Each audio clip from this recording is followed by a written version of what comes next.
Di negara-negara yang penerimaan pajaknya tinggi, salah satunya negara Skandinavian misalnya. Nah, masuk kita Ya, masuk. mungkin nanti kita bisa masuk lebih dalam ke situ. Tapi satu hal yang berbeda atau bahkan di Jerman itu mereka melihat membayar pajak itu as investment. Ya, di negara-negara seperti Indonesia kita masih melihat sebagai mungkin punishment, cost atau punishment atau even theft gitu. Iya. Sebetulnya PPN di Indonesia itu bentuknya progresifnya oke, bagus. Isunya adalah kemarin waktu dinaikkan dari 10 ke 11, tambahan bebannya itu regresif. Artinya adalah tambahan bebannya lebih besar di masyarakat miskin ketimbang yang kaya. Atau dengan kata lain, membuat struktur PPN kita yang progresif tadi menjadi less progresif. Hampir semua kebijakan misalnya bisa both ways, omnibus law gitu ya, dan macam-macam gitu. Secara konseptual dan teoritis, oke lah mungkin ini akan begini, akan begitu. Tapi yang terjadi selalu worst case. Iya. Diskusinya itu seharusnya jangan dalam konteks apakah perlu naik itu naik atau enggak gitu. Eventually akan perlu naik gitu. Tapi bagaimana elephant in the room-nya adalah daya beli yang terus nurun. Ini yang kita belum dengar dari pemerintah itu bagaimana mereka akan addressing. Bagaimana mereka akan address penciptaan lapangan kerja. Bagaimana pemerintah akan address produktivitas dan income masyarakat itu bisa naik.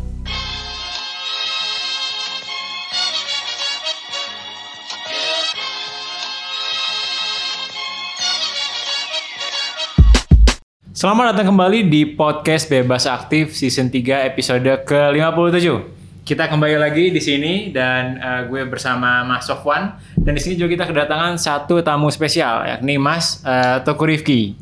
Selamat datang Mas Rifki. Makasih. Ya, Mas Rifki adalah seorang peneliti di Lembaga Penelitian Ekonomi dan Masyarakat atau LPEM, ya, peneliti di LPEM FEB UI. Nah, jadi kita bahasan hari ini kayaknya bakal ada sesuatu yang terkait sama ekonomi.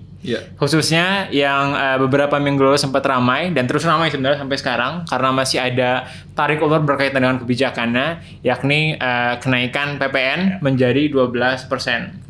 Akan mulai tanggal 1 Januari. Ya. Ini ada concern bahkan ada tahun baru. Yang kurang menyenangkan. Udah notifikasi nih dari Google Play. Iya. Per 1 Januari udah nambah nanti PPN 12%. Jadi buat yang mau beli Diamond ML atau yang lainnya itu kayaknya harus beli sekarang gitu ya. Iya. Dan ini menjadi sesuatu yang concerning bagi banyak orang karena sekarang sedang ada dalam konteks kita ya, itu Indonesia dan bahkan dunia kalau bisa dibilang ada dalam konteks ya perlambatan ekonomi, ada banyak berita-berita yang tidak mengenakan seperti menurunnya jumlah kelas menengah, menurunnya daya beli masyarakat dan lain sebagainya, sehingga banyak yang mempertanyakan apa sih sebenarnya urgensi kenaikan PPN 12% sekarang gitu kan. Meskipun ada juga yang bilang kenaikan PPN ini penting biar kita bisa jadi negara maju seperti negara-negara Nordik. Karena kita kalau mau membuat program-program yang kesejahteraan masyarakat gitu butuh duitnya dari mana? Dari pajaknya harus dinaikin katanya. Betul. Gitu. Nah, dari situ mungkin kita coba mulai from the basics dulu. Tapi sebelum itu jangan lupa untuk follow semua sosial media kita di @contextualcom di Instagram, Twitter, dan juga TikTok. Dan jangan lupa subscribe dan follow di tempat kalian mendengarkan podcast ini. Dan kalian juga bisa mendukung langsung Kontekstual melalui traktir dari link di bawah ini. Iya. Oke. Kita nggak narik pajak. Kita voluntary aja buat semuanya ini. Kalau mau dipaksa kayak BBC. Oke. Jadi kita mungkin start from the basics dulu ya. Saya ke Mas Rifki. Sebenarnya kan pajak tuh ada banyak gitu. Ada pajak bangunan, ada pajak penghasilan. Dan ini kita tahu ada PPN. Nah, mungkin kita sering lihat di struk-struk ada PPN gitu ya. Tapi sebenarnya saya dari definisi dulu PPN itu apa sih dan kira-kira cakupannya apa aja kalau dalam kehidupan kita sehari-hari. Kalau PPN itu basically adalah sesuai namanya, pajak pertambahan nilai. Pertanyaan berikutnya adalah apa itu yang dimaksud dengan pertambahan nilai atau value added. Itu basically adalah semua aktivitas ekonomi yang kemudian kita perdagangkan. Nah, itu adalah pertambahan nilai. Contohnya apa? Contohnya adalah kalau petani itu dia nanam benih padi, kemudian dia memanen jadi beras, dia jual misalnya ke rantai pasok berikutnya, dia itu udah menciptakan nilai tambah. Iya. Tadinya dia nanam, nah butuh modal sekian, dia jual sekian, ada untung, itu biasanya dianggap nilai tambahnya. Gitu. Oke. Proses berikutnya, misalnya restoran beli beras tersebut, dimasak jadi nasi goreng, dijual ke konsumen, nah itu ada nilai tambah lagi, Iya. gitu. Jadi basically nilai tambah itu adalah semua transaksi yang terjadi di perekonomian. Karena teorinya adalah kalau dia nggak menciptakan nilai tambah, dia nggak diperdagangkan. Ya, Contoh. ngapain dijual itu ya betul, kalau nggak dapat nilai betul. tambah ya kan? Betul. Jadi ngapain orang melakukan itu kalau dia nggak ada nilai tambahnya, gitu. Jadi Cuci uang mungkin. cuci Oh. uang tapi laundry yang lain itu ada nilai tambahnya. Ada laundry yang lain. Ini mungkin laundry yang ini ada nilai tambahnya tapi ilegal, jadi nggak mungkin dipajakin secara legal. Nah, tapi itu kira-kira konsep nilai nilai tambah itu seperti itu dan memang perlu dipajakin, gitu. Ini praktek yang cukup common di berbagai negara seluruh dunia. Nah, tapi balik lagi ke filosofinya kenapa ini perlu dipajakin. Karena semua aktivitas perekonomian dan penciptaan nilai tambah ini tidak mungkin terjadi kalau nggak ada role dari state, pemerintah, government, dan institution. Oke. Untuk misalnya petani itu bisa jualan padi, tentu mereka butuh adanya infrastruktur, irigasi, segala macam. Itu semua adalah role of institution, role of state, role of government, gitu. Sehingga perlu logikanya adalah membayar pajak itu untuk pemerintah bisa bangun itu, untuk membangun hal-hal yang memungkinkan mereka melakukan penciptaan nilai tambah tadi. Jadi nilai tambah itu tidak semata-mata usaha dari si individu yang menghasilkan dan mendapatkan nilai tambah itu. Betul. Kan kalau libertarian kayak Ayn Rand kan bilang pajak itu ini pencurian gitu kan, karena orang-orang miskin yang gagal, yang penuh iri hati gitu ya, mereka kemudian mengambil dari orang-orang yang berusaha katanya. Tapi enggak ya, jadi logikanya untuk bisa menghasilkan itu ada peran yang lain, nggak mungkin dia sendirian. Nggak mungkin. Artinya kalau tanpa adanya set of institution, karena institusi ini nggak hanya terbatas di pemerintah yang memungut pajak, ini adalah institusi yang menentukan rule of the game, rule of law. Kalau tanpa adanya state, tanpa adanya institusi, tanpa ada government, nggak ada yang memprevent kalau misalnya Mas Sofwan atau Mas Ikhlas nanam padi jadi beras, tiba-tiba dirampok orang. Siapa yang mau enforce law and order di situ? Gitu. Tanpa ada itu, misalnya kita menimbang skenario counterfactualnya. Kita bayangkan nggak ada state, nggak ada institution di situ. Apa yang tadi dianggap quote-unquote libertarian itu mereka usaha sendiri, nggak mungkin terjadi juga, gitu. Kalau misalnya Mas bikin penciptaan nilai tambah, misalnya bikin obat atau bikin makanan gitu, kenapa saya harus bayar kalau saya bisa ngerampok dan nggak ada yang mempunish saya, gitu. Kira-kira seperti itu. Intinya adalah seperti itu dari penciptaan nilai tambah, sehingga mungkin ranah diskursusnya sekarang adalah bukan dari apakah pajak perlu atau enggak. Betul, karena pajak ini adalah yang membuat atau yang menentukan seberapa besar kapasitas state tadi untuk melakukan atau mengenable semua aktivitas produktif tadi. Kurang lebih seperti itu PPN. PPN itu ada di banyak negara, ada yang bentuknya GST, ada VAT, tapi intinya sama. Nah, yang membedakan adalah ada yang disebut sebagai VAT exemption atau pengecualian PPN. Gitu. Nah, pengecualian PPN ini di Indonesia ternyata cukup progresif. Artinya adalah di Indonesia, kalau di banyak negara itu PPN itu cukup uniform, semua barang, semua transaksi kena.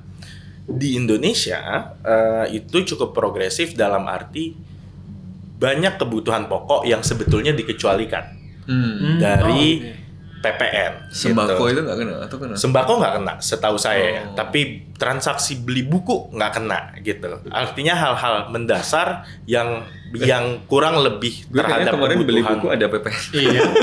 Apa itu kalau impor ya?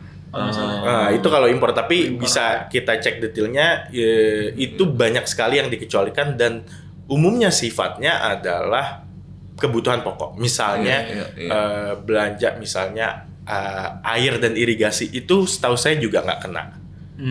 Susu bayi setahu saya juga ada yang nggak kena gitu. Atau kebutuhan-kebutuhan pokok. Saya mungkin salah dalam detailnya, tapi itu listnya ada. Idenya bahwa kita ada pengecualian. Betul. Nah, dan itu diarahkan ke kelompok-kelompok barang yang kebutuhan pokok yang memang sangat signifikan terhadap masyarakat yang daya belinya sangat minim gitu. Nah, itu kira-kira kondisi atau shape PPN di Indonesia. Ini kita belum bicara terkait kenaikannya ya, tapi balik ke pertanyaan tadi, apa itu PPN dan bagaimana konteksnya di Indonesia, kurang lebih seperti itu. Dan nggak cuma ke yang barang-barang yang fisik kan ya. Betul. Ya, jasa juga. Jasa betul. Gitu ya. Tadi soal koin ML deh kan juga. Iya. Jasa juga. Soalnya sering juga ribut sama kampus. Oh iya. Jadi kampus itu Udah kadang-kadang kalau kita ada project penelitian itu kena PPN juga gitu. Nah, tapi tadi kan udah dijelasin PPN dengan sangat baik. Kalau jadi saya juga jadi paham nih, karena tadi banyak juga yang belum diketahui. Tapi kan apa sih konsiderasinya sehingga kemudian PPN ini dinaikkan gitu kan? Karena kan ini meskipun ramenya baru sebulan belakangan ini, sebenarnya udah cukup jauh gitu direncanakan dari revisi undang-undang harmonisasi peraturan perpajakan. Pas kampanye aja kan udah begitu kan ya. Begitu pemilu selesai, itu kan langsung Menko Airlangga langsung mengatakan bahwa rakyat memilih keberlanjutan. Tanda keberlanjutan itu adalah berarti memilih PPN 12%. Itu yang kalian pilih. Mari kita lakukan, katanya gitu. Padahal di janji kampanye nggak ada, di Astagfirullah nggak ada tuh. Ya, nah tapi intinya jadi itu konsiderasi panjang ya, nggak cuma oleh nggak baru-baru ini di masa Presiden Prabowo. Ya, tapi kalau disebut sebagai keberlanjutan sama menteri itu kan artinya ya sebenarnya sudah. Iya, keberlanjutan. Gitu. Tapi intinya konsiderasinya panjang dan kita pengen tahu sebenarnya apa sih konsiderasinya kemudian berujung kepada keputusan untuk menaikkan PPN menjadi 12% ini. Oke. Akar masalahnya di sini yang tadi juga saya sempat mention bahwa penerimaan negara atau biasanya kita sebutnya itu tax ratio gitu, rasio penerimaan perpajakan terhadap size ekonomi atau PDB gitu. Kita ini kan hovering antara 1 dan 2 digit, antara 9, 10, 11 di situ-situ aja dari dulu. Nah, ini menjadi isu karena rendahnya penerimaan berarti semakin rendah kapasitas negara atau pemerintah untuk menjalankan fungsi-fungsinya. Penyediaan infrastruktur, pendidikan, kesehatan, penegakan hukum, segala macam itu makin dikit. Kan itu semuanya butuh resources, butuh uang untuk itu. Nah, yang perlu di-highlight adalah itu. Isunya adalah tax ratio kita rendah gitu. Isunya sebetulnya kalau kita tarik ke akarnya bukan di PPN-nya. Bahwa kita butuh tax ratio yang meningkat. Yang memadai supaya kapasitas negara cukup. Betul. Nah, ini kita belum bicara terkait penggunaan dananya ya. Tapi paling nggak dananya ini kurang nih gitu. Nah, jadi kalau kita melihat ke situ, ini memang isunya nggak hanya spesifik di PPN gitu. Pokoknya adalah kita siapapun presidennya, siapapun pemerintahannya butuh menaikkan tax ratio ini gitu untuk kita bisa mencapai berbagai macam tujuan jangka panjang lah. Jadi negara maju, terus dekarbonisasi ekonomi dan segala macam gitu. Sekarang yang menjadi isu adalah yang naik itu PPN gitu. Nah, ada sifat-sifat tertentu dari PPN yang membuat itu favorable dari kacamata pemerintah. Ya, karena gampang. Betul, exactly. Pertama yang menjadi advantage PPN itu adalah relatively simple untuk diimplement. Pemerintah nggak perlu tahu orangnya siapa, kondisi sosial ekonominya siapa, transaksinya di mana. Asetnya nih orang berapa, setiap dia melakukan transaksi akan kena PPN sebesar nilai transaksinya. Beda sama PPH gitu, yang dia harus benar-benar tahu income ini orang berapa, lalu asetnya berapa, dan seterusnya gitu. Dan ini sangat sulit di Indonesia dengan kondisi informalitas yang tinggi. Gitu. Kalau orang income-nya kebanyakan jadi influencer misalnya di Instagram yang nggak tercatat secara resmi, misalnya transfer dari orang ke orang, itu kan nggak kena pajak atau pemerintah nggak tahu dia earningnya berapa gitu. Jadi yang hal-hal kayak gitu membuat dari sisi pemerintah paling mudah itu menaikkan PPN gitu. Nah, tapi isunya adalah bukan dari PPN-nya per se, tapi bahwa pemerintah perlu menaikkan penerimaan pajak ini. Nah, kalau kita melihat isunya dalam konteks seperti itu, kita tahu di UU HPP tahun 2021 itu sebetulnya udah direncanakan. 2022 naik ke 11, 2025 naik ke 12. Dan yang membedakan mungkin yang membedakan antara 2022 dengan 2024 ke 2025 ini adalah saat itu mungkin masyarakat belum terlalu merasa daya belinya ini tergerus. Sekarang momentumnya adalah PPN mau naik, daya beli tergerus gitu. Jadi kesannya isu fairness-nya ini nggak terlalu berimbang. Dengan momentum yang terjadi lagi saat susah ini. malah dipajekin. Betul. Tapi ini menarik ya, gue mau highlight dari sisi yang mungkin beyond kalkulasi ekonomi ya. Pajak ini kan tadi secara filosofis adalah sesuatu yang kita bayarkan sebagai bukti ikatan kita dengan negara kan. Jadi negara itu menyediakan kita infrastruktur, penegakan hukum dan seterusnya yang kemudian membuat kita bisa melakukan aktivitas ekonomi yang menghasilkan nilai tambah, gitu kan? Sehingga supaya kita bisa berlanjut, bisa lebih produktif ya kita kemudian membantu negara meningkatkan kapasitas. Itu untuk kepentingan bersama gitu kan. Problemnya adalah menurut gue bukan cuma soal daya beli yang rendah gitu, tetapi karena ikatan ini terluka gitu loh. Jadi ada yang merasa terkhianati gitu ya. Terkhianati gitu kan. Ini nih, kalau secara filosofis gue mau ngasih kalau kemudian kontrak gue sama negara itu berjalan dengan baik gitu kan. Maksudnya gue merasakan bahwa negara menyediakan hal-hal yang gue perlukan untuk menghasilkan sesuatu gitu. Menurut gue masalah selain soal daya beli yang rendah, kita juga mengalami trust yang juga sepertinya melemah gitu ya.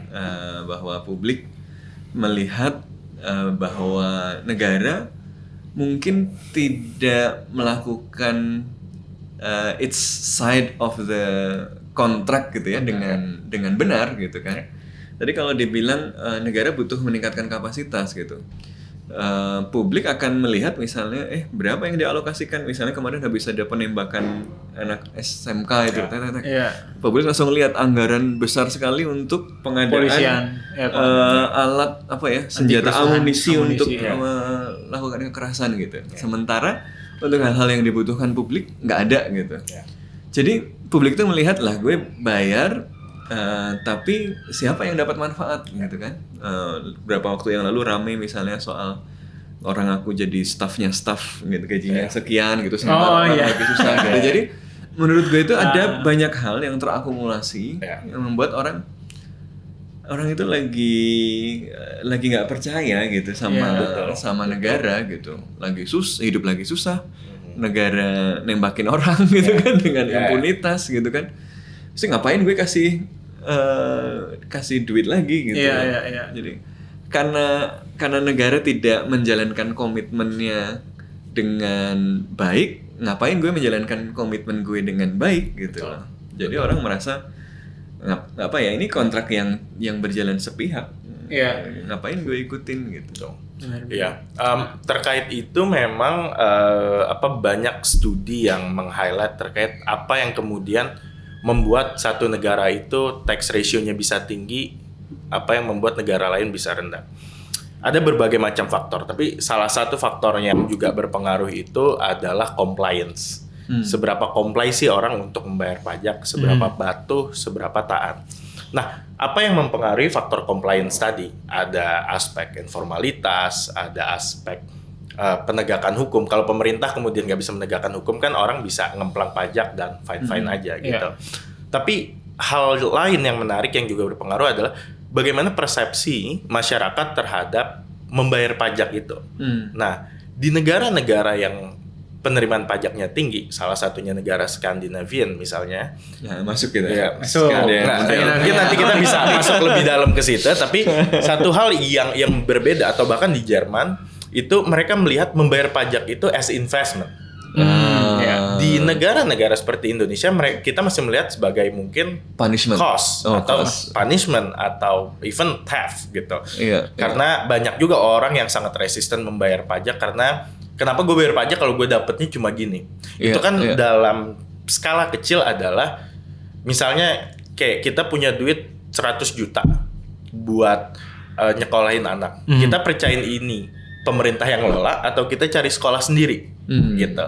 Kalau kita percaya ke pemerintah, kita bayar pajak, kita dapat sekolah negeri. Kalau kita nggak percaya sama kualitas sekolah negeri, cari kita swasta. sekolah swasta. Terus ngapain bayar ke negara gitu. Betul, betul. Tapi kan tetap kita nganter ke sananya juga pakai jalan yang dibangun Iya, negara iya, gitu. betul. Jadi ada. Tapi jalannya bolong-bolong. Nah, betul. Dan tiap minggu juga direnovasi. Jadi, tapi maksudnya compliance terhadap itu memang sangat berpengaruh dari trust kita terhadap pemerintah. Jadi dalam konteks penerimaan pajak Betul. juga sangat penting reputation. Betul. Reputation dari pemerintah. Kalau tiba-tiba ada oknum pegawai pajak yang tiba-tiba asetnya sekian, tentu kan trust itu tercederai. Betul, tadi lupa disebut tadi. Benar, Nah, benar. hal-hal Udah, kayak udah, gitu udah agak Rafael, lama. Rafael Alun ya. Betul. Nah, hal-hal kayak gitu yang sangat mempengaruhi penerimaan pajak, dan ini sebetulnya cukup common di banyak negara gitu. Contoh ini saya lupa detailnya apakah di Chile atau Argentina. Penerimaan pajak itu sangat rendah atau bahkan Kolombia. Saya lupa tapi it's a Latin American country. Sangat rendah to the point di mana sangat nggak common bayar pajak. Terus kemudian pemerintah launch big campaign lah. Dia nyewa artis, big football player, international football player, all the influencer di negara tersebut. Jadi Tapi bukan pemain Barcelona kan? kayaknya itu kalau bener Argentina juga sampai Karena ada. pemain Barcelona itu kena kasus itu penggelapan pajak. Betul. Nah, isunya adalah waktu itu Kacau. jadi setiap nonton telenovela, setiap nonton berita, iklannya adalah kampanye bayar pajak. Berapa lama kemudian baru tahu 80% dari influencer itu nggak bayar pajak juga gitu. Jadi Kacau. maksudnya isu trust ini memang sangat structural gitu. Iya, iya. Dan gimana pun campaign, at the end of the day pemerintah itu harus menunjukkan apa yang mereka lakukan dengan duit pajak itu. Iya. Jadi baru itu tercipta virtuous cycle Iya, gitu. iya. Kita bayar pajak, kita pelan-pelan kita lihat hasilnya, baru kita mau bayar pajak lebih Kalau tinggi lagi. kerasa gue mau bayar. Betul, gitu. betul. Kalau nggak kerasa ngapain Betul, bayar gitu kan. betul. Tapi ini kayak telur dan ayam juga kan. Mana Negara untuk bisa menghasilkan sesuatu yang terasa Mhm. butuh kapasitas yang memadai gitu Betul, kan. betul. Misalnya dia butuh menggaji PNS dengan layak gitu Ya, kan. ya. Karena PNS yang digaji dengan tidak layak kerjanya pasti nggak bener dan cari sambilan Ya. gitu kan. Cenderung Tapi melakukan untuk rent seeking.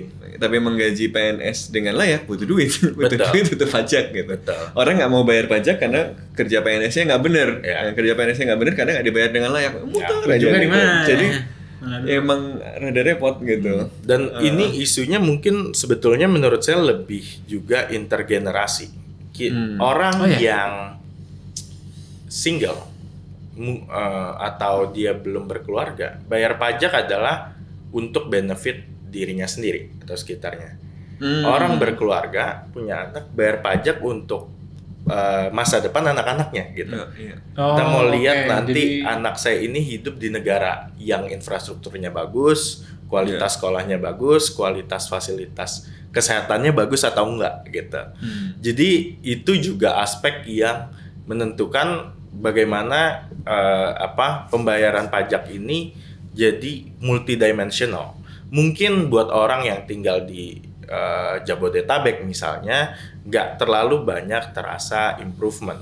Tapi untuk daerah-daerah tertinggal misalnya yang tadinya itu kalau mau ke rumah sakit atau puskesmas harus nempuh perjalanan 2-3 jam, sekarang udah bisa ditempuh, udah banyak puskesmas di sekitar Iya. situ, itu berasa tuh kehadiran negara gitu. Jadi hal-hal kayak gitu memang membuat compliance kita terhadap pemerintah itu dan bayar pajak itu bisa meningkat atau menurun gitu, tergantung bagaimana pemerintah mengelola ini dan menjaga trust ini gitu. Trust ini bukan hal yang kemudian bisa dibangun dalam 1-2 tahun atau bahkan mungkin butuh 2 periode pemerintahan sampai kita melihat nih real development dari kita membayar pajak selama ini gitu. Selain soal itu ya hal-hal yang tadi yang berkaitan dengan reputasi tadi itu harus nggak cuma soal delivery, tetapi juga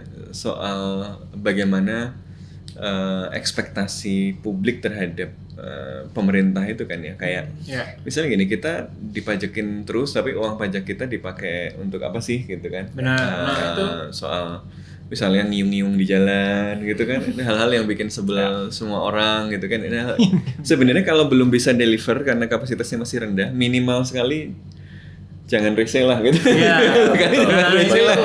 Minimal sekali menteri-menteri yang dibayar sama rakyat, minimal sekali polisi-polisi yang duitnya dari rakyat gitu ya, minimal sekali orang-orang yang ya sebenarnya disupport oleh negara itu tidak arogan gitu kan misalnya.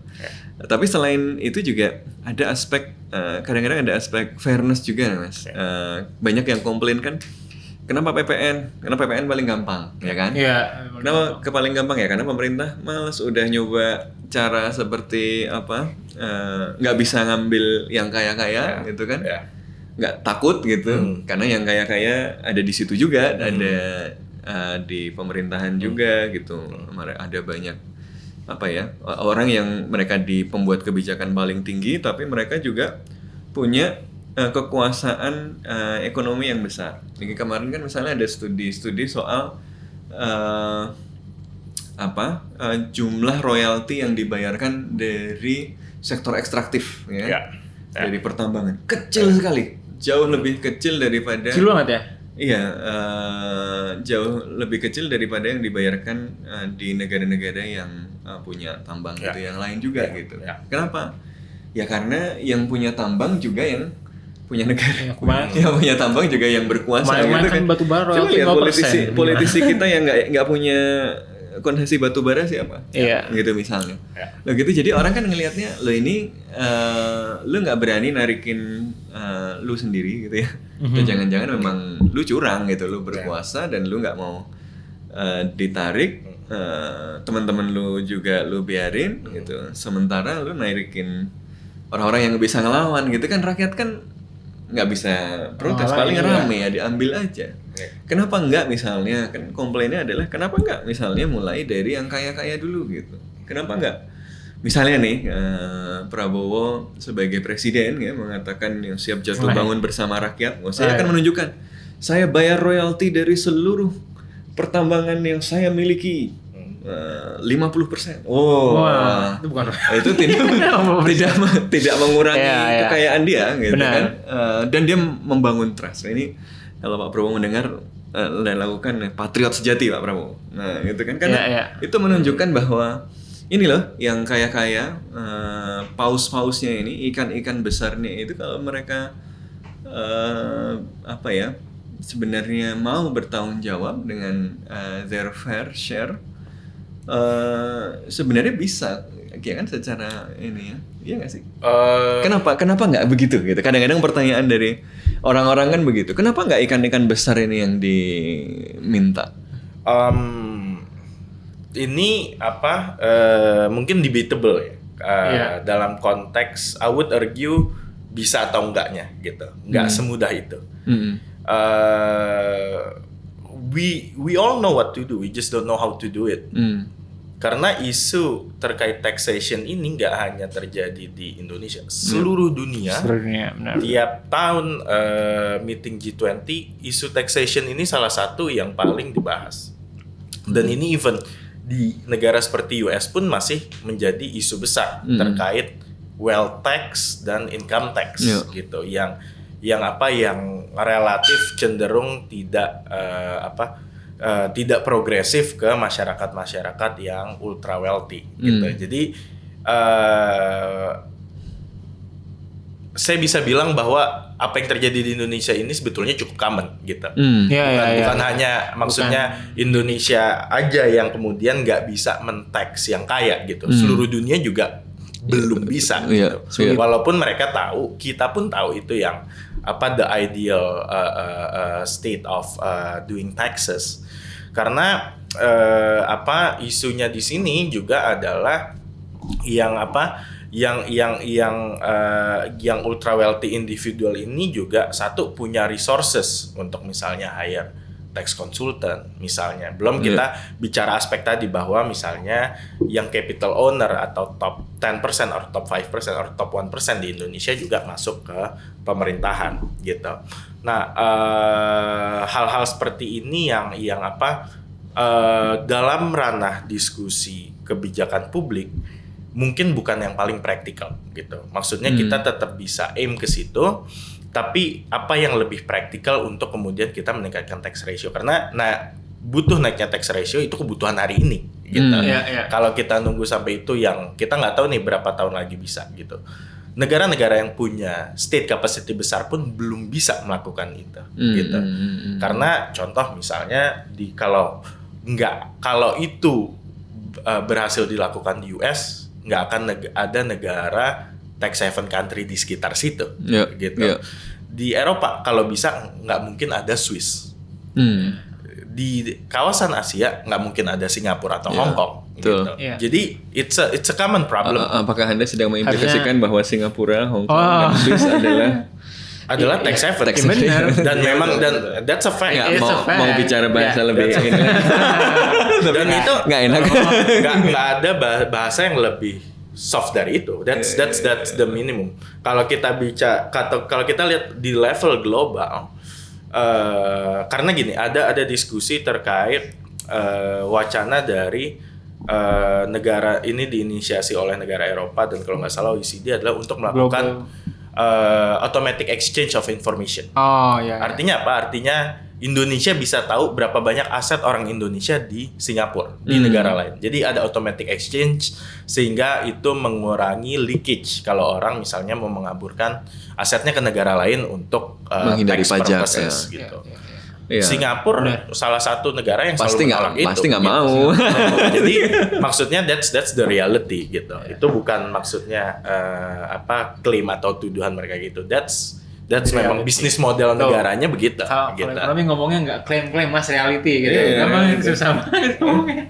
Memang reality ya. Jadi dalam konteks mungkin balik dikit ke konteks PPN, agak nggak fair juga kalau kita bandingin PPN kita atau tax rate kita dengan Singapura gitu. Mereka ya thriving dari tax yang super rendah gitu. Sedangkan itu, dan perlu diingat adalah itu exception. Normnya adalah negara itu harusnya punya tax rate yang cukup tinggi untuk bisa function well. Balik ke isu fairness tadi, satu hal yang mungkin under discuss atau under highlighted adalah di Indonesia itu PPN itu progresif. Artinya apa? Beban PPN sebetulnya semakin kaya orang, beban PPN-nya semakin besar. Nah, itu bukan hal yang common karena PPN itu harusnya regresif. Karena gini, kalau semua orang di charge 10%, 11%, 12%, harusnya makin kaya bebannya terasanya makin rendah dong. Gitu, karena contoh misalnya kalau orang itu punya misalnya transaksi bulanannya 1M. Transaksi bulanannya 1M, dia dikenain PPN 11% gitu. Dia itu kan sisa wealth-nya masih banyak dalam nominalnya. Masyarakat miskin gitu yang misalnya seluruh transaksinya itu hampir semuanya kena PPN, berasa banget gitu.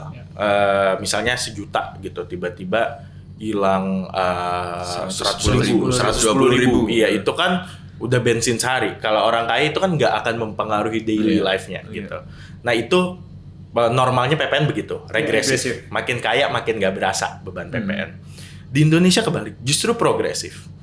Kenapa progresif? Karena tadi banyak pengecualian di kebutuhan-kebutuhan pokok, gitu. Nah, itu sebetulnya poin positif dari PPN di Indonesia. Nah, sebetulnya PPN di Indonesia itu bentuknya progresifnya oke, bagus. Isunya adalah kemarin waktu dinaikkan dari 10 ke 11, tambahan bebannya itu regresif. Artinya adalah tambahan bebannya lebih besar di masyarakat miskin ketimbang yang kaya. Atau dengan kata lain, membuat struktur PPN kita yang progresif tadi menjadi less progresif.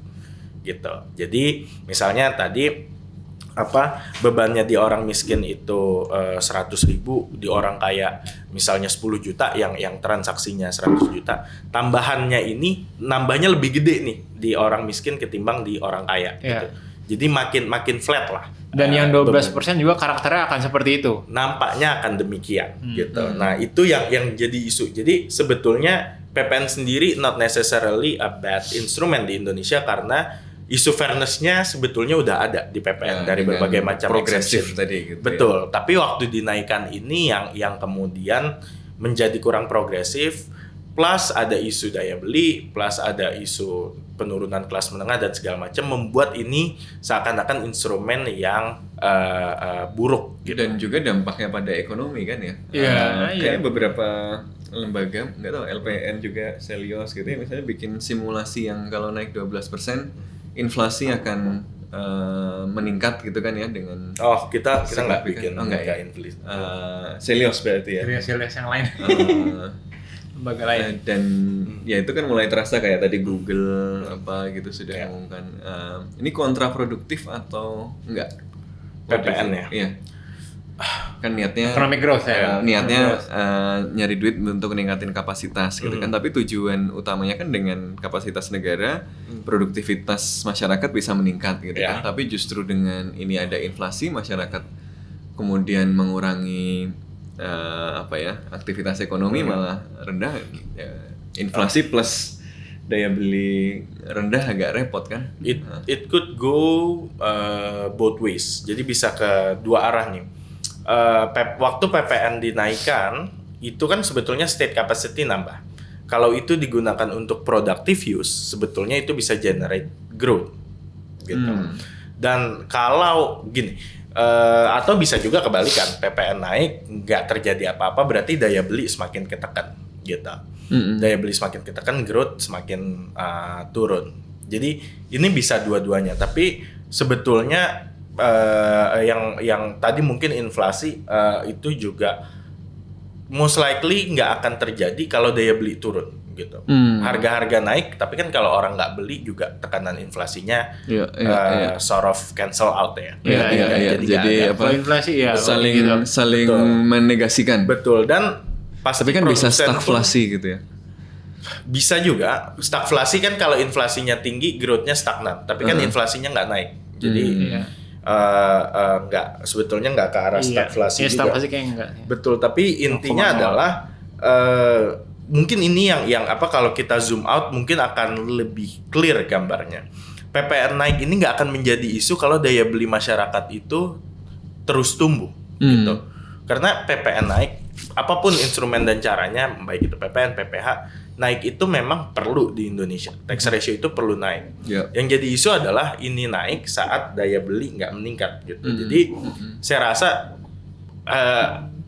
diskusinya itu seharusnya jangan dalam konteks apakah perlu PPN naik itu naik atau enggak gitu. Eventually akan perlu naik gitu. Tapi bagaimana elephant meningkatkan in the room-nya adalah daya beli yang terus nurun. Ini yang kita belum dengar dari pemerintah itu bagaimana mereka akan address ini. Bagaimana mereka akan address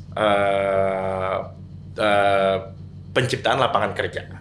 Bagaimana pemerintah akan address produktivitas dan income masyarakat itu bisa naik. Tapi that is exactly the problem with the PPN gitu loh. Jadi ketika orang protes PPN itu kan nggak cuma protes PPN-nya per se gitu kan, tetapi apakah pemerintah melakukan ini melalui kalkulasi yang matang. Tadi can go both ways kalau daya beli bisa diperbaiki misalnya. Tapi kan kita belajar dari kasus-kasus sebelumnya gitu. Secara konseptual hampir semua kebijakan misalnya bisa both ways, omnibus law gitu ya dan macam-macam gitu. Secara konseptual dan teoritis, oke lah mungkin ini akan begini akan begitu.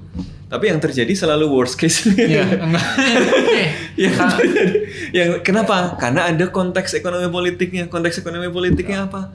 Ya state capture gitu loh. Jadi Iya, benar-benar. oleh elit-elit itu gitu. Jadi maksudnya kita itu nggak bisa kemudian trust bahwa there is a good intention. Iya, bahwa oke, ini bisa dijustifikasi. Oke, kalau ini terjadi di negara yang netral-netral aja gitu, Iya, yang iya. normal, yang ini oke, make sense gitu lah. Iya. Tapi we are living in a state in which apa ya, state capture is common gitu kan. Iya. In which maybe the calculation is not for the greater good. In which maybe these calculations sebenarnya dilakukan untuk kepentingan jangka pendek elit gitu ya, tanpa kemudian dipikirkan konsekuensi jangka panjang. Ini kan kembali lagi ke kita sering dikecewakan dengan realitas itu kan gitu loh. Jadi tadi kalau bahasa teknokratiknya ini bagus kalau pemerintah bisa menjelaskan bagaimana meningkatkan daya belinya gitu. Tapi orang-orang yang skeptis karena melihat bahwa ini orang-orang ini narikin memang bukan dengan alasan teknokratik gitu kan. Ini simply karena negara kemudian punya keterbatasan sumber daya untuk apa? Untuk misalnya memenuhi makan siang gratis. Benar, gitu nah, kan. itu Kemudian makanya. untuk yang gitu-gitu. Karena kan skeptisisme semacam ini itu kan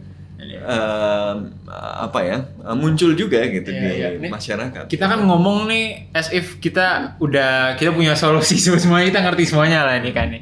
Tapi kenyataannya juga bahwa ada orang-orang yang terutama di kementerian juga kita kan yang in charge terhadap ini kan ya Kementerian Keuangan gitu dong. Ya sebenarnya dia nggak preoccupied dengan persoalan gimana ini penggunaannya secara fair, gimana ini kemudian bisa secara meningkatkan lagi pertumbuhan ekonomi dan lain sebagainya. Dia preoccupied utamanya ya dengan menjaga anggaran gitu loh. Dari pemasukannya gimana bisa terus naik gitu kan. Dan tadi ya memang jadi ini di mana ada pitfallnya ketika orang ngomong dari aspek reformasi birokrasi negara untuk kemudian jadi negara maju lah. Kita kan ngomongnya dalam konteks itu. Kalau kan Nordik gitu kan, pajak harus naik dan welfare akan lebih banyak lagi. Tapi kan di dalam pemerintahnya juga nggak seperti itu. Dan kalau kita lihat-lihat sekarang ada silo thinking gitu kayak di Kementerian Keuangan sekarang.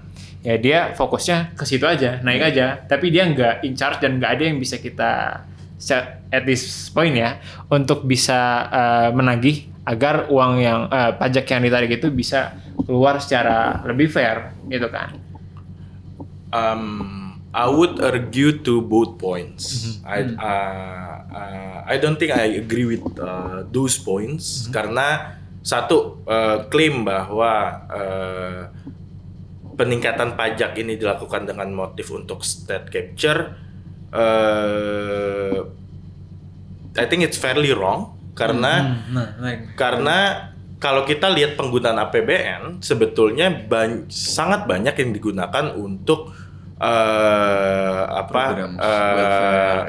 public good dan common good, sekolah-sekolah di daerah tertinggal, puskesmas, bahkan kemarin vaksin kita bisa gratis gitu.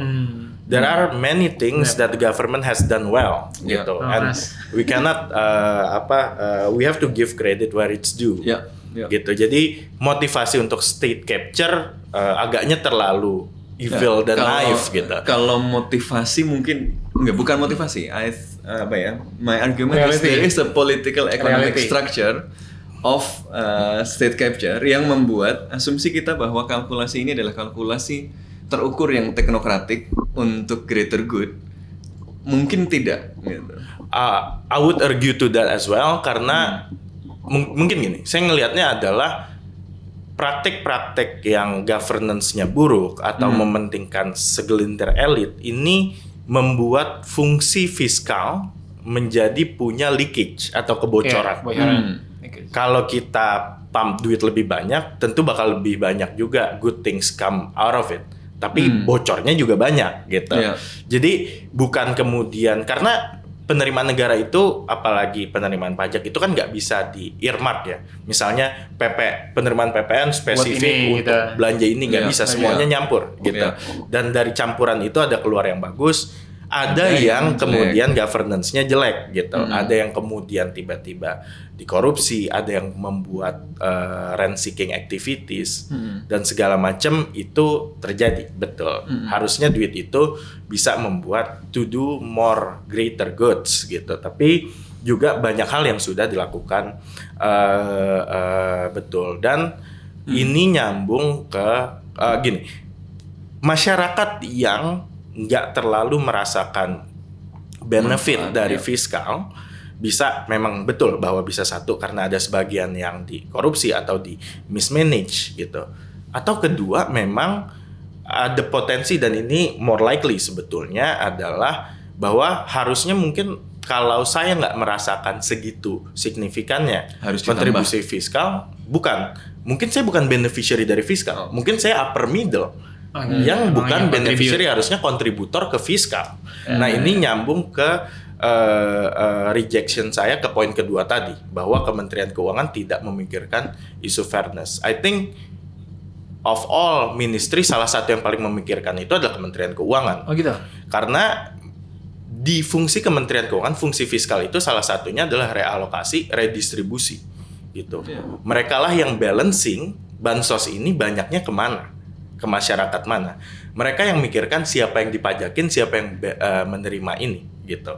Itu Kementerian Keuangan dan Kemensos lah. Tapi mereka yang sebetulnya memikirkan. Maksudnya I don't want to pointing fingers dalam KL, tapi mungkin isu sebetulnya saya nggak terlalu melihat isu itu paling banyak di Kementerian Keuangan. At the end of the day, mereka ini mengalokasikan budget tentu koordinasi dengan banyak kementerian lain. Yeah. Kementerian butuh berapa mereka berikan, dan mereka butuh mengkolek revenue gitu.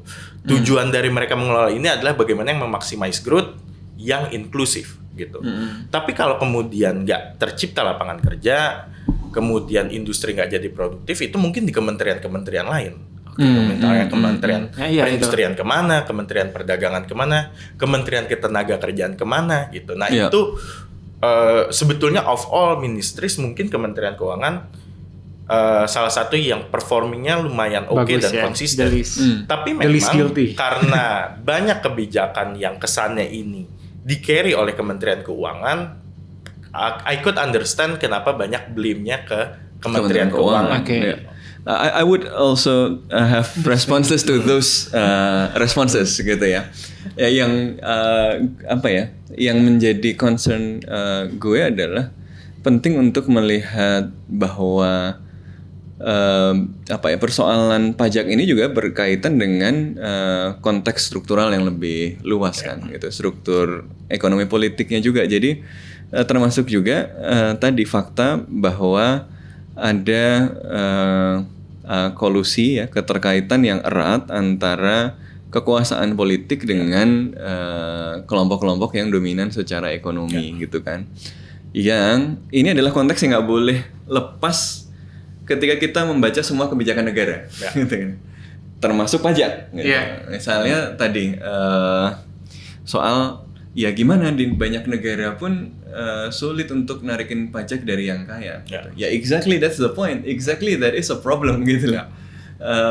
Dan I do not think it is philosophically and morally correct untuk kemudian karena ini nggak realistis ya ditunjukkan dengan yang lain aja nggak bisa terus kita kemudian mencarinya yang paling gampang dulu gitu loh. Maksudnya ya kita ketika kita memilih itu pun kita harus ngomong bahwa iya ini nggak ideal gitu. Dan I have the very intention untuk ngejar yang lebih besar dan actually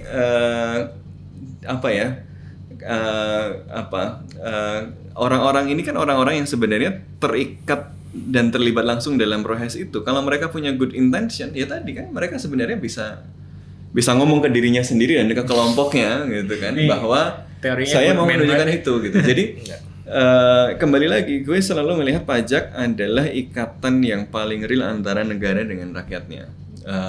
Dan ikatan ini dibangun melalui pemenuhan komitmen-komitmen tadi gitu ya. Jadi negara harus menunjukkan bahwa dia memang memiliki good intention untuk memenuhi kontrak-kontrak itu yang saya setuju tadi give credit where it's due ya gitu. Tetapi misalnya ketika banyak kok program-program welfare bansos misalnya, tapi bansos apakah benar bansosnya untuk bansos misalnya? Dalam banyak kasus dia misalnya bertalian dengan kepentingan elektoral gitu kan. Proyek-proyek infrastruktur, misalnya proyek infrastruktur apakah deliver sesuai kebutuhan dan memunculkan pertambahan nilai? Nggak semuanya gitu kan. Kadang-kadang ada yang dibangun karena ada proyek ini, karena ada proyek itu, ada kickback APBN ya dan seterusnya. Yang itu berkaitan dengan state capture tadi gitu. Jadi menurut gue kita nggak, poin kita bukan poin yang bertentangan secara langsung. What I would like to highlight is that kita itu nggak bisa lepas dari konteks state capture ini. Nggak tahu, mungkin gue dalam posisi yang selalu penuh kecurigaan pada kekuasaan gitu kan ya. Belum masuk sih mas, belum masuk. Nature dari orang visip ya mungkin agak beda, tapi kita melihat bahwa ya ini nggak bisa cuma dilihat sebagai urusan teknis soal perpajakan, soal peningkatan kapasitas state gitu loh. Jadi negara tunjukkan dulu lu beneran punya niat baik gitu ya. Elit yang menguasai negara tunjukkan dulu lu punya komitmen yang baik gitu. No taxation without representation itu kan mantra yang sepanjang sejarah itu poin politik penting gitu kan. Jadi menurut gue kita bayar gitu ya. Tapi kita juga sebagai pembayar pajak, sebagai warga itu juga harus punya daya tawar lebih. Kita harus rewel gitu loh. Warga itu kan harus rewel dan galak gitu supaya negara kemudian mau menunjukkan komitmen itu, dan leakage tadi bisa dikurangi, state capture bisa dibongkar dan seterusnya. Jadi my point bukan bukan pajak salah, bukan kita tidak mengakui kerjaan baik dari negara. My point is ada realitas state capture oleh oligarki kan yang menguasai politik dan sekaligus ekonomi melalui kekuasaan politiknya itu. Yang ini mempengaruhi hampir semua kebijakan itu. Jadi semua kebijakan ini nggak bisa dilihat secara naif, netral sebagai sesuatu yang lahir di ruang hampa, tetapi terkondisikan oleh relasi kekuasaan ini gitu, yang membuat mungkin gitu ya selalu ada justifikasi teknokratik, tetapi nggak boleh lupa dan nggak boleh berhenti curiga pada kemungkinan buruk tadi gitu. Sehingga kita terima, tapi warga harus kuat dan kita harus terus menuntut hak tadi gitu loh. Ya, dan yang harus dikonsider juga mungkin ya kayaknya kalau secara komparatif kita mau ngomong state capture agak susah mas. Maksudnya banyak atau enggak itu kan assessment yang sangat agak kualitatif gitu ya. Mungkin agak kurang kuat secara ini. Minimal gini, paling gampang adalah pembayaran royalti pertambangan kita sangat rendah. Terus elit kita yang punya tambang-tambang ini semuanya jadi pejabat negara gitu kan. Tunjukkan kalau begitu keteladanan kalian bayar lebih besar lagi dong gitu. Selalu seru kalau FEB sama visi mas. Pertanyaannya adalah gini, kalau kita expect bahwa elit atau elit yang memerintah, ruling elite ini harus set the bar, set the example yang betul atau yang proper, and then they don't, and then what? Ini kan sebetulnya mungkin ini salah satu masalah dalam kelompok masyarakat atau population yang mungkin the oldest, bahkan dari since day one ada kelompok kelompok masyarakat kan ada common people dan ruling elite-nya. Dan relation kayak gini artinya agak susah untuk kita expect ruling elite ini will be on their best behavior. That's never happen. That's never happen unless lu punya authoritarian system yang have good intention, malevolent dictate, benevolent. Philosopher King.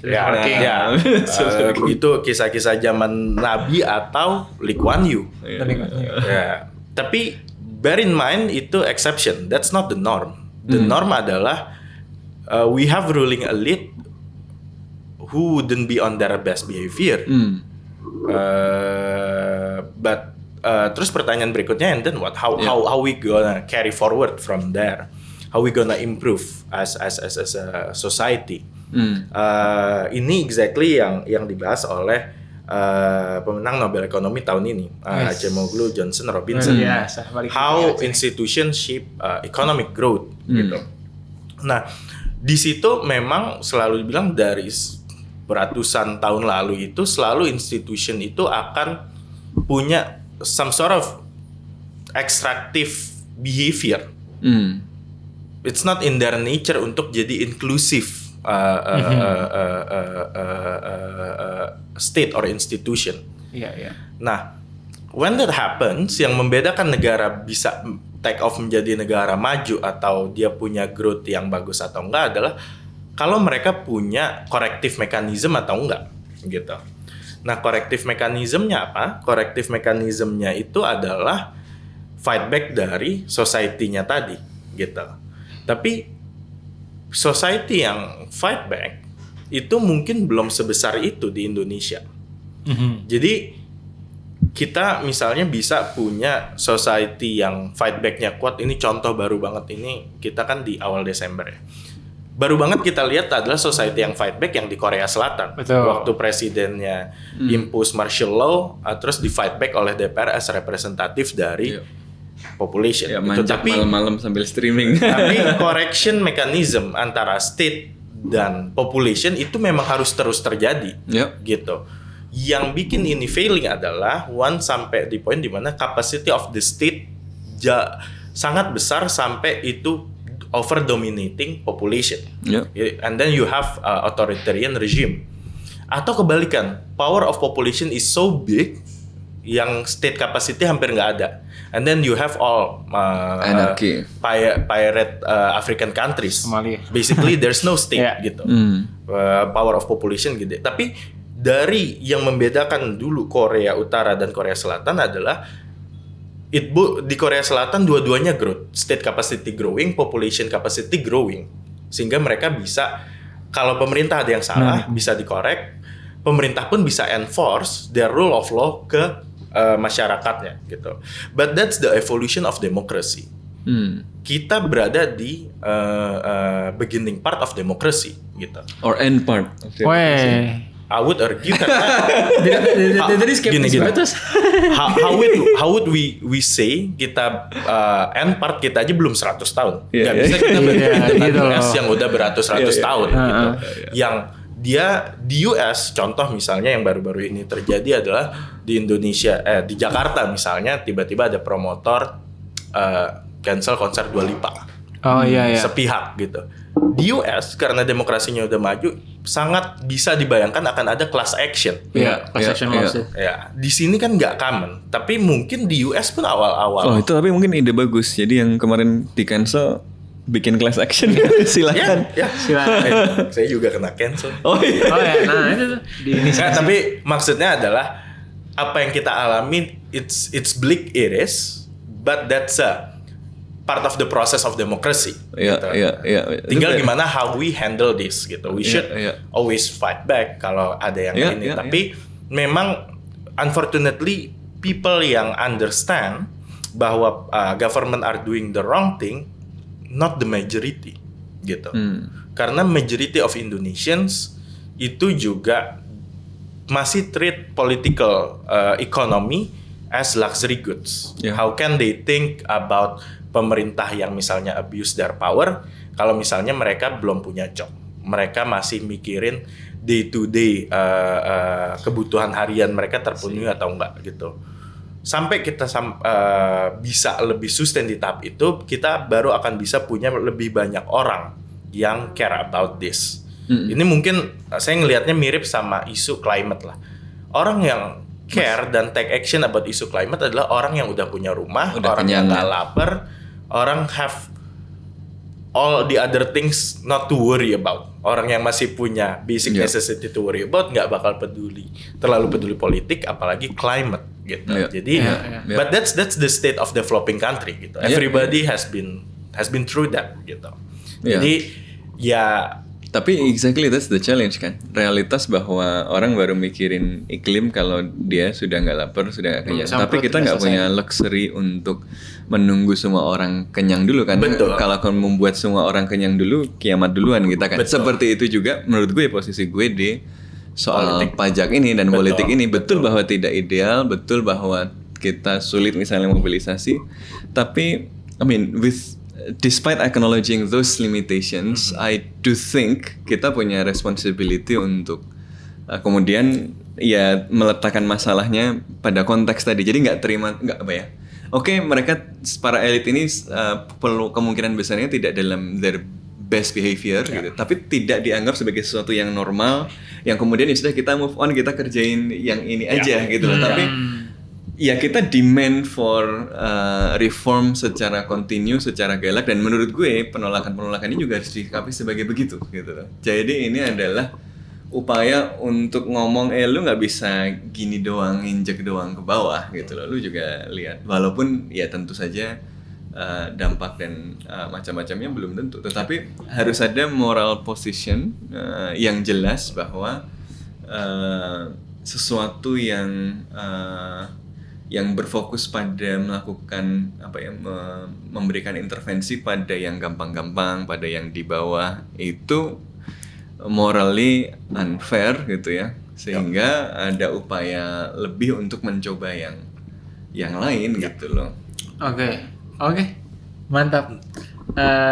Cukup menarik, kita akhirnya debatnya ke population capacity dan kemampuan untuk melawan gitu ya. Tapi jadi tadi sepertinya salah satu poin yang bisa diambil ya, kita penolakannya mungkin nggak ke PPN per se, tapi ya tadi ke seluruh aspek itu, secara governance, secara fairness, ya secara komunikasi publik juga gitu kan, pemerintah gimana menjustifikasi penggunaan pajak dan lain sebagainya, karena in their nature state itu cenderung ekstraktif, apalagi di negara yang kaya seperti kita, maka seharusnya sudah menjadi tugas dan keharusan bagi kita semua gitu ya, untuk bisa bersuara dan melawan.